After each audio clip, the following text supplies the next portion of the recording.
I'm Daisy. I'm Melissa. And I'm Carolina. And we'll be introducing y'all the multiple types of therapies and their importance. The types of therapies are child therapists, divorce therapists, family therapists, social therapists, and addiction therapists.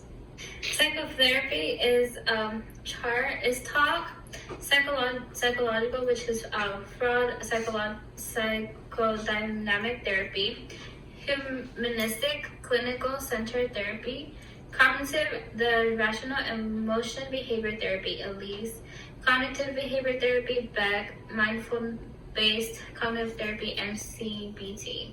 This slide is focused on what type of therapy is needed for each individual, such as talking.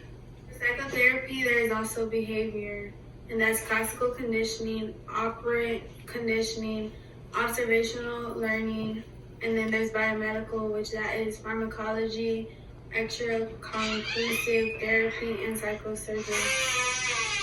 What type of behavior one has and what type of condition, and also what type of learning and the patient needs.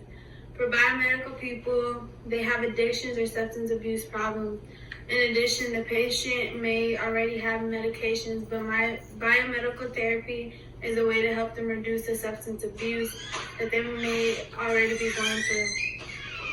So to talk more about psychotherapy is any group of therapists used to treat a psychological disorder and or improving psychological function and adjustment to life. Psychotherapy also helps treat mental problems, and during psychotherapy, one gets to learn about their condition, mood, thoughts, and behaviors. The cognitive therapy, it's a major therapy techniques. It has up to 6 different types of techniques. One would be free association, dream analysis, analysis of resistance, analysis of transference, and interpretation, psychodynamic therapies. Free association is where you let your mind wander and remove consorship and client's thought. This also shows important clues to what person's unconscious want to conceal. Dream analysis happens when psychological defense are lowering during sleep throughout their client's dreams, which often shows hidden underlying messages. Analysis of resistance is when clients who don't want to discuss or unwilling to reveal or tell the truth about certain memories throughout their experiences. This helps the client face his or her problems realistically. Analysis to transference helps the client relieve painful past relationship situations in a traumatic setting. Interpretation. It is the core of all the psychoanalytic therapy, which finds patterns and hidden conflicts.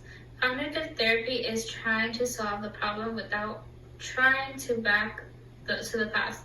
One can write down thoughts in a journal and record their thoughts. Another one could be doing something you enjoy. Humanistic therapy reflects its focus on the human characteristics of a person's potential for self-actualization, free will, and self-awareness. This seeks personal growth and relates in genuine ways. Humanistic therapy teaches a person how to be positive and not let negative thoughts take toll on them. This type of therapy is used for depression, anxiety, relationship issues, personality disorders, and alcoholism. Humanistic therapy is called Rogers Client-Centered Therapy. So we're going to talk about more humanistic therapy techniques, and the 4 main ones are empathy, unconditional positive regard, genuinism, and active listening.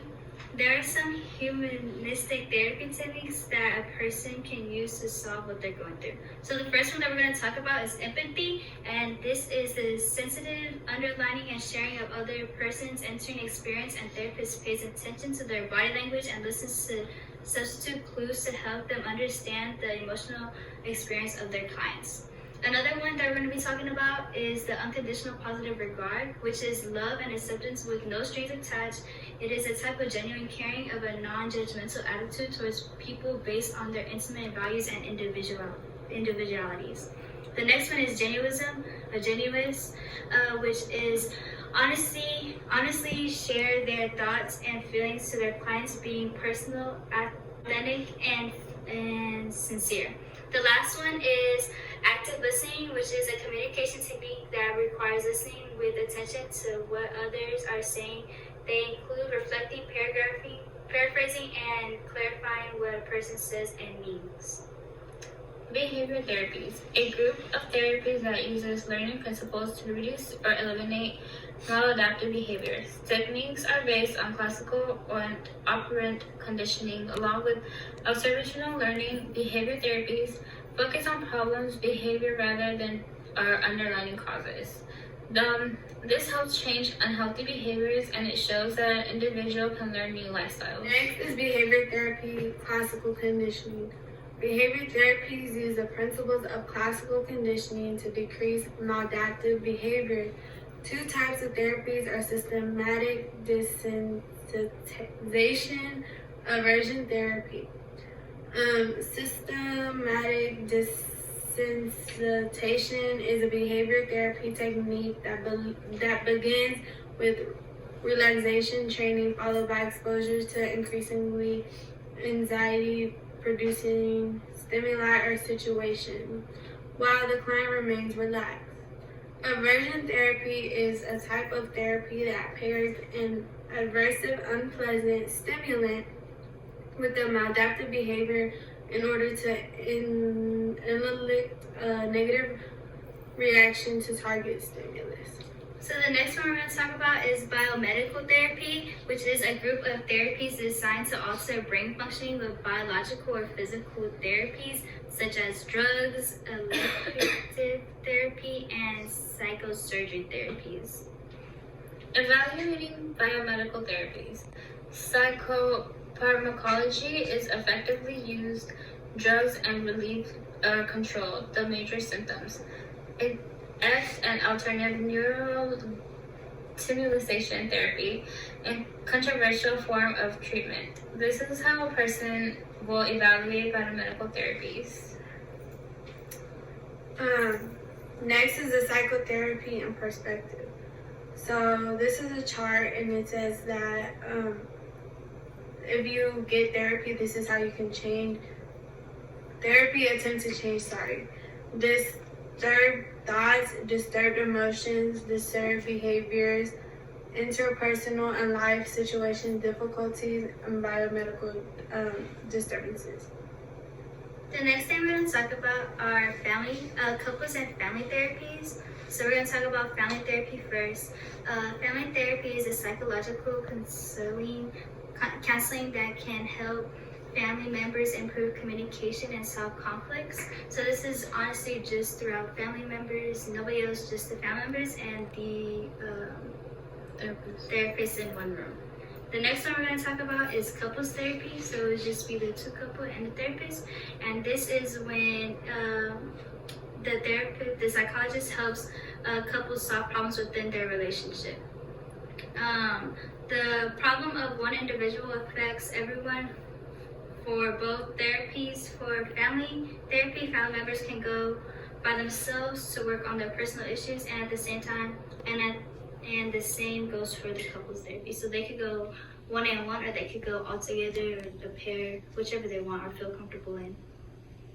How to improve couples and family therapy. Couples therapy helps to improve communication with each other and not hold in what you feel.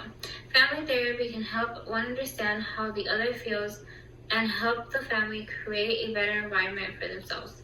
It also helps the family improve communication styles and refrain from familiar issues. On this slide, these are 2 ways to improve both family and couples therapy. Basically, what it means is that you will have an option of how to improve your family and both in a communication in your whole household or in the society. It was really important to get insight on how therapy works and the types of therapy. They provided a lot of information, and we believe that if a person needs therapy, they should go to better their future. Do not worry about negative feedback you get from going to therapy. If you need it, you need to go. Everyone has their own problems and their own way of dealing with it. It is up to the person and how they want to solve the problem to better themselves and their future. Therapy is very important around the world, and however, not a lot of people think that they need therapy, but sometimes they do. So we prefer y'all to go to therapy if you need it, because it's important. Better your health, and don't let those negative thoughts get to you. And also, don't let other people influence you to thinking that therapy is a bad and negative thing and it has negative conflict. Because therapy really lets your mind and your thoughts just express themselves freely to somebody that's not going to judge you and that's going to listen to all your concerns and all your situations. So honestly, you should just go ahead, try it out for a day, see if you like it, and if you like it, just stick with it. And keep up a routine if you need it. And then also, many people think that therapy is, you don't need therapy, but at the end of the day, you might think that your personal past or your personal things that are going through you right now aren't like very like meaningful. They're like, oh, I'll forget about it. But in reality, those little things will affect you in the long term. And it's better to solve it whenever you start off instead of just letting it keep going and then keep growing into a bigger issue. And there's also multiple little ways that you can start up to therapy. You can start by getting a journal, writing notes on your phone, talking to a friend, talking to a family member. But if you feel like you need more help or anything like that, then I feel that it is a need to go and talk or call a therapist facility and see where it could take you. Many times, group therapy also works if you don't want to be directly towards you, directed to you as a conversation. You could do group therapy. They won't make you speak what you feel at that specific moment. They will let you speak and do whatever whenever you feel comfortable doing it. Yeah. Find something that you're comfortable with. Find a good therapist. That's very important, because I know people today that go to therapists and they don't express their feelings because they can't. They feel like they're not comfortable with the person. So I just prefer that. Find where you're comfortable. Mm-hmm. Always find where you're comfortable and that you're going to be 100% genuine within your feelings and telling them. So go get a therapist. Go get a therapist.